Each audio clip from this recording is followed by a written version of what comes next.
In today's video, I am going to teach you how to use Gempages for Shopify. To get started, open the Shopify App Store and install Gempages. This gives you access to a visual page builder that helps you create custom store pages without needing to code. Once the app is installed, open it from your Shopify admin so you can begin building. The first thing you will do inside Gempages is choose the type of page you want to create. Depending on your goal, you can select something like a landing page, a product page, or a home page. Choosing the right page type at the beginning helps keep your layout and content focused on the purpose of that page. After that, choose a template from the template library, or select Create New Page if you want to start from a blank canvas. Templates are useful if you want a faster setup and a design that is already structured. A blank page is better if you want complete control over the layout from the start. Once your page is open in the editor, use the drag and drop tools from the panel on the left side. You can add elements like banners, text blocks, and video sections directly onto the page.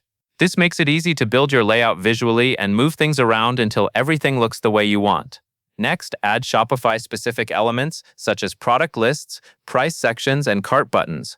These are important because they connect with your live Shopify store data. That means your page can display real product information and allow customers to interact with your store directly from the design you create. At the top of the editor, use the responsive toggle to switch between mobile, tablet, and desktop views.